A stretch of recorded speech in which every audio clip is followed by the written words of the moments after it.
My fiancé kept pressuring me to sign a prenup just in case, so I had my lawyer add a clause he definitely didn't read. When Garrett first brought up the prenup 6 months before our wedding, I wasn't suspicious. He was a successful architect, and I understood wanting to protect his assets. It's just standard practice, he said, sliding the papers across our kitchen table. My business partner insists all the guys do this. But then he started getting weird about it. Every few days, he'd casually mention how important it was that we get this handled soon. When I suggested we both hire separate lawyers to review it properly, he waved me off. Mine already took care of everything. We just need your signature. The document was 47 pages of dense legal language that essentially said if we divorced, I'd get nothing. No alimony, no claim to property acquired during marriage, no retirement benefits. Even gifts I'd received would revert to him. This seems pretty one-sided, I told him. Garrett's jaw tightened. Do you want to marry me or not? Red flag number 1.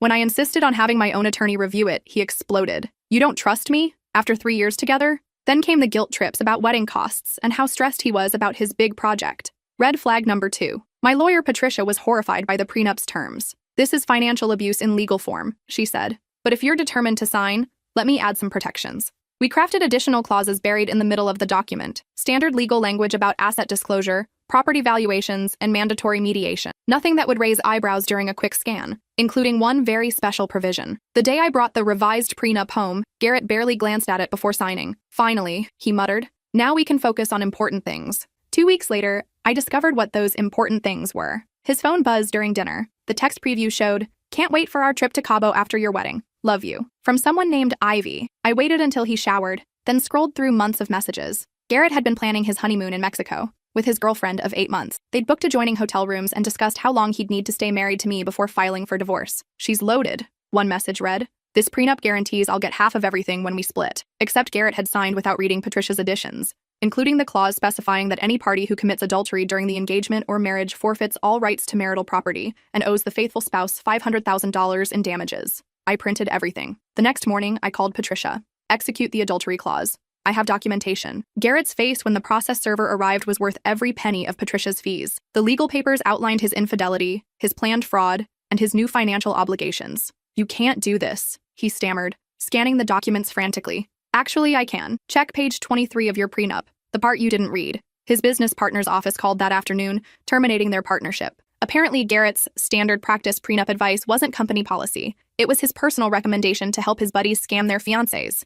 Ivy dumped him when she learned about the $500,000 judgment. Last month, I used the settlement money for a down payment on my dream house. Garrett's working at Home Depot now, but that wasn't the end of it. 3 weeks after the process server delivered Garrett's judgment papers, my phone started ringing. The first call came at 6:47 a.m. Is this Melanie? The voice was shaky. Young. Yes. Who's this? My name is Chloe. I saw the news article about your fiancé. About the prenup thing. She paused. I think he did the same thing to my sister. I sat up in bed. What do you mean? Garrett Pembroke, right? Tall, dark hair, works in architecture. He dated my sister Brooke for 2 years, made her sign something before they got engaged. Then he cheated on her with some woman from his gym. My stomach dropped. When was this? Last year. Brooke got nothing when they split. He kept her grandmother's ring, her car payments, everything. She's still paying off their joint credit cards. I grabbed a pen. Can you give me your sister's number? Within an hour, I was sitting across from Brooke at a coffee shop downtown. She was 26, worked as a kindergarten teacher, and looked like she hadn't slept in months. I knew something was off about that prenup, she said, stirring her latte absently. But Garrett kept saying it was normal, that all successful couples did it. She pulled out a manila folder. I saved everything. The papers, the emails, even recordings of our fights about it. The prenup was nearly identical to mine. Same 47 pages, same one-sided terms. But this one had been prepared by a different lawyer. Garrett's signature was at the bottom, along with Brooke's. Who was the other woman? I asked. Brooke's face darkened. Some fitness instructor named Tasha. Garrett was paying for her personal training sessions while we were engaged. 45 minutes twice a week for 6 months. I did the math. That overlapped with when Garrett started dating me. Brooke, I need to ask you something important. Did Garrett ever mention his business partner giving him advice about prenups? She nodded slowly. All the time. He said his partner, some guy named Rick, told all the guys at his firm to protect themselves. That women these days were just after money. Red flag number 3. And I was just getting started. I called Patricia that afternoon. We need to dig deeper. I think Garrett's been running this scam for years. How deep are we talking? Patricia asked. However deep it goes. Patricia hired a private investigator named Tony Castellanos, former police detective specialized in financial fraud. Within a week, he'd found 2 more victims. Rachel, a nurse from Portland, dated Garrett for 18 months, signed a prenup, caught him cheating with a coworker, lost her savings, her condo, and her faith in relationships.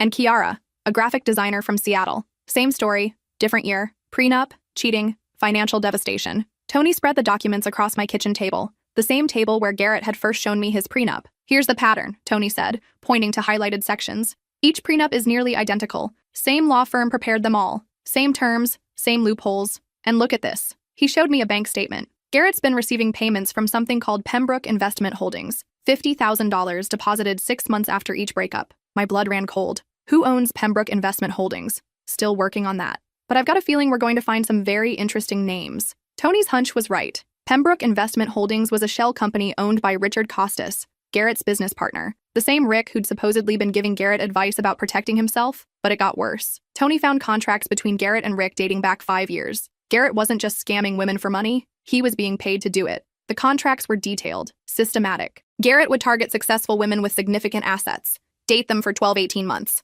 propose with a prenup designed to strip them of everything, cheat to force a breakup, then collect his fee from Rick. It's like a perverted business model, Patricia said when I showed her the evidence. Emotional fraud as a revenue stream. I stared at the contracts feeling sick. How many women? Tony consulted his notes.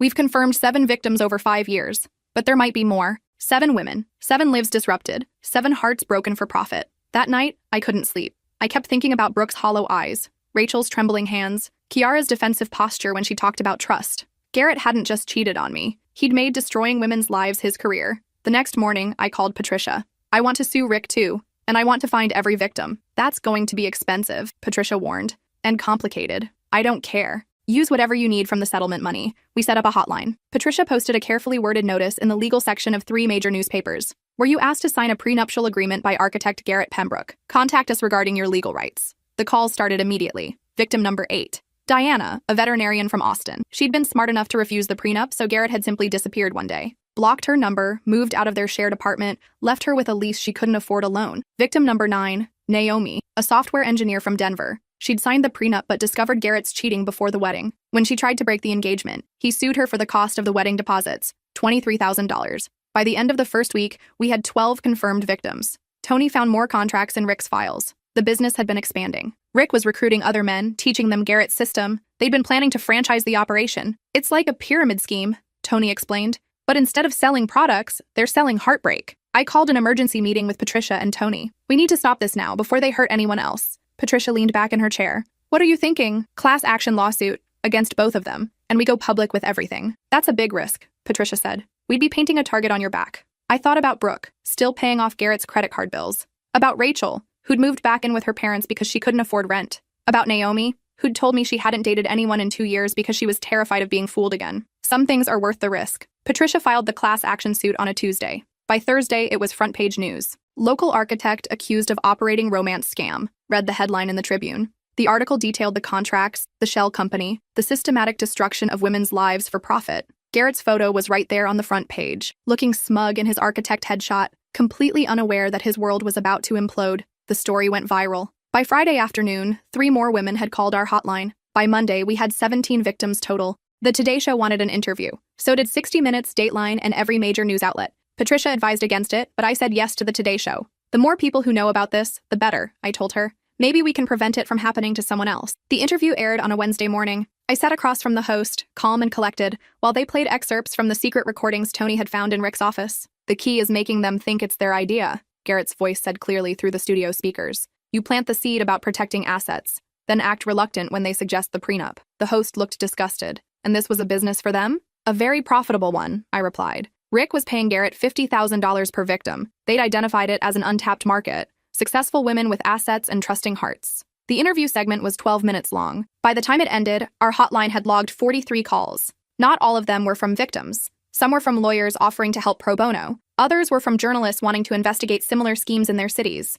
But 3 calls stood out. The first was from Garrett's mother. I had no idea, she said, her voice shaking. I'm so sorry for what my son did to you. To all of you. The second was from Rick's ex-wife. I always wondered where that money was coming from, she said. Rick told me it was investment returns. But the timing never made sense. The third call made my blood freeze. I think they might have killed my daughter. The woman's name was Dorothy Brennan. Her daughter, Melissa, had been found dead in her apartment 6 months earlier. Apparent suicide. Single gunshot wound to the head. Melissa had been dating someone named Garrett, Dorothy said. She was supposed to marry him, but something went wrong. She became very depressed, stopped eating, stopped returning my calls. I gripped the phone. Mrs. Brennan, did Melissa ever mention a prenup? That's all she talked about in her last few months. How this prenup was going to ruin her financially. She'd inherited money from her father. About $2 million.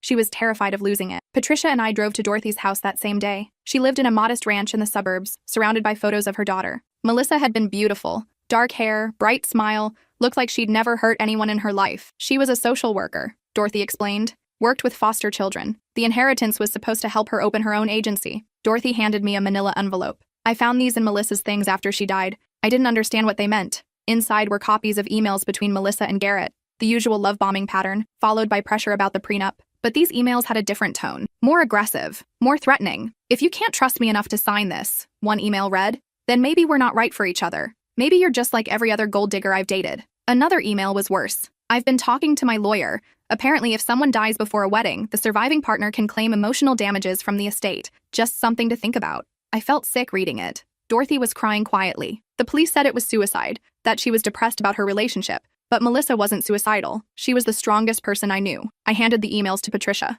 "Can we reopen the investigation?" "We can try," Patricia said. "But it's going to be difficult. The death was ruled a suicide. We'd need compelling evidence to get it reopened." Tony went to work immediately. He reviewed the police reports, interviewed Melissa's friends, and examined the crime scene photos. What he found was disturbing. Melissa had supposedly shot herself with her left hand, but according to her medical records, she was right-handed and had limited mobility in her left hand due to a childhood injury. The gun was registered to Garrett, and security cameras at Melissa's apartment complex showed Garrett's car in the parking lot the night she died. But the police had missed all of this because they'd assumed it was suicide from the start. Tony brought his findings to the detective who'd handled the original case. Detective Morrison was a veteran cop, close to retirement, who didn't appreciate being told he'd missed evidence. "Look, I understand you want closure," Morrison said, "but sometimes people just reach their breaking point. The girl was depressed about her relationship. It happens." "Did you know the gun was registered to her boyfriend?" Tony asked. Morrison shifted uncomfortably. "That's not unusual. Couples share firearms all the time. Did you know she was left-handed?" "What does that matter?" Tony spread the crime scene photos across Morrison's desk. "She supposedly shot herself with her left hand.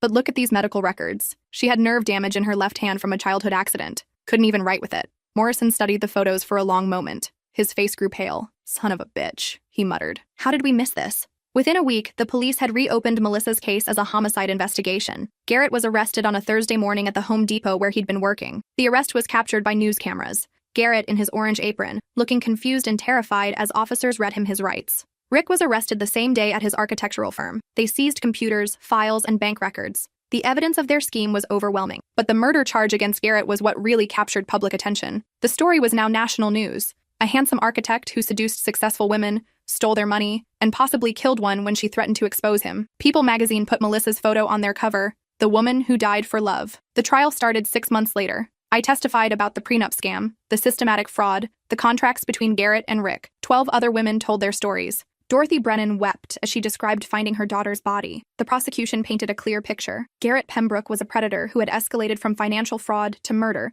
when one of his victims became a threat. Garrett's defense was pathetic. His lawyer argued that the prenups were legal, that the relationships were consensual, that Melissa's death was still suicide despite the evidence. The jury deliberated for 4 hours. Guilty on 17 counts of fraud. Guilty of murder in the first degree. Garrett was sentenced to life in prison without the possibility of parole. Rick got 15 years for his role in the fraud scheme. The civil lawsuit resulted in a $12 million judgment against both men and their assets. Every victim received compensation, with Melissa's estate getting the largest share, but money couldn't undo the damage. Brooke still flinches when men approach her. Rachel moved across the country and changed her name. Naomi started a support group for women who've been victims of romance scams. I kept Melissa's photo on my desk throughout the trial. A reminder that this was about more than money or justice. It was about a young woman who'd wanted to help foster children and instead became a victim herself. 2 years later, I got a call from Dorothy Brennan. "I wanted to let you know," she said. "I've started a foundation in Melissa's name for foster children who age out of the system. It's funded by her inheritance, the money Garrett tried to steal." "That's beautiful," I said.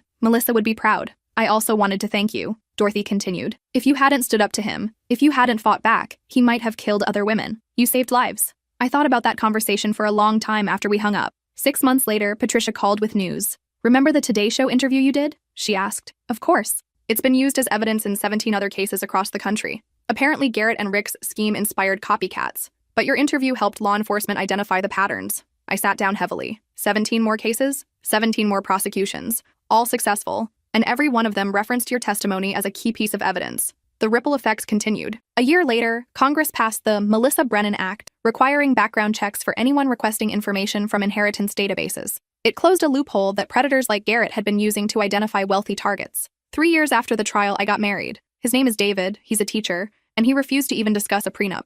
"I trust you completely," he said when I brought it up. "If you want to protect your assets, that's your choice. But I'm not asking you to sign away your rights." Our wedding was small, intimate, and filled with people who genuinely cared about us. Brooke was there. So was Rachel. Naomi gave a toast about finding love after betrayal. Dorothy Brennan attended as well. She gave me a locket with Melissa's photo inside. "Melissa believed in justice," she told me. "You made sure she got it." 5 years later, the Melissa Brennan Foundation has helped over 300 foster children transition to independent living. The foundation's logo is a phoenix rising from ashes, Melissa's favorite symbol. Garrett is serving his life sentence at a maximum security prison in California. He appeals his conviction every year. Every year, the appeals are denied. Rick was released after serving 12 years of his 15-year sentence. He works at a gas station now, prohibited from practicing architecture or working in finance. His ex-wife remarried and moved to another state. I sometimes wonder if there are other women out there, victims we never found, stories we never heard. Tony estimates we uncovered maybe 60% of Garrett's crimes, but I sleep well knowing that Garrett will never hurt another woman. The house I bought with the settlement money is beautiful.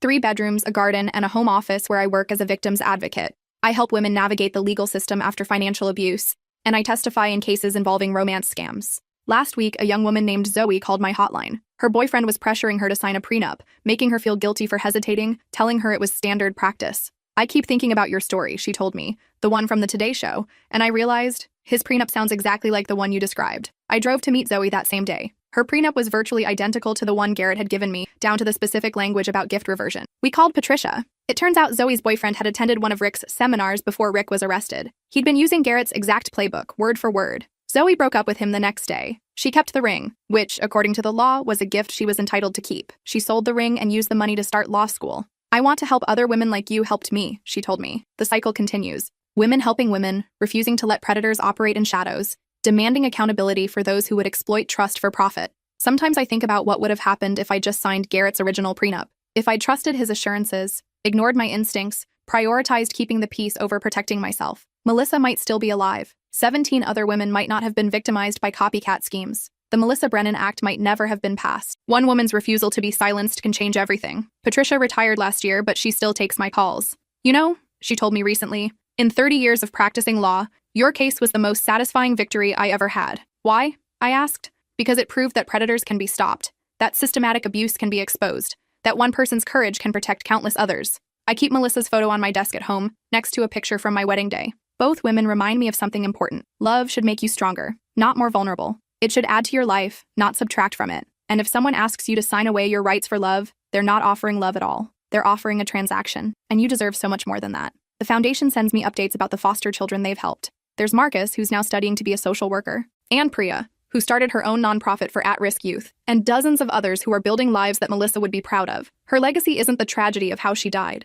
It's the lives that continue because of how she lived, and how we all fought to honor her memory with action. Every year on the anniversary of Melissa's death, Dorothy and I visit her grave. We bring flowers and updates about the foundation. We tell her about the women who've been helped, the laws that have been changed, the predators who've been stopped. This year, we also brought news that another state had passed legislation inspired by the Melissa Brennan Act. "She's still saving people," Dorothy said, placing a bouquet of white lilies on the headstone. As we walked back to the car, Dorothy turned to me. "You know what I think about sometimes?" "What?" "All the women Garrett would have hurt if you hadn't fought back. All the Melissas who are still alive because you refused to be a victim." I thought about Zoe, now halfway through law school, about Brooke, who's finally dating again, about the 17 copycat schemes that were shut down because investigators knew what to look for, about the women whose names I'll never know, who heard the story and trusted their instincts when something felt wrong. That's the real victory. Not the money or the prison sentences or the news coverage. It's the women who are safe because one woman decided to read the fine print, because one woman refused to sign away her rights for love, because one woman proved that sometimes the most dangerous thing you can do to a predator is simply refuse to be quiet. Garrett thought he was so clever, bearing that adultery clause where he assumed I'd never notice it. He was wrong about that. He was wrong about a lot of things, but he was especially wrong about assuming that love makes women stupid. Love makes women strong. It makes them protective. It makes them willing to fight for what's right, even when the cost is high. And sometimes, if you're really lucky, love makes women angry enough to change the world. The settlement money is long gone now, donated to the foundation or spent on legal fees for other victims, but I've never regretted a penny of it. After all, what good is money if you don't use it to make sure other people don't suffer the way you did? David and I are trying to have children now, and when I think about the world I want to bring them into, I'm glad it's a world where predators like Garrett are behind bars, where women like Melissa are remembered and honored, where love is measured not by what you're willing to sacrifice, but by what you're willing to protect. That's the world Patricia's fine print helped create, and that's worth more than any prenup ever could be.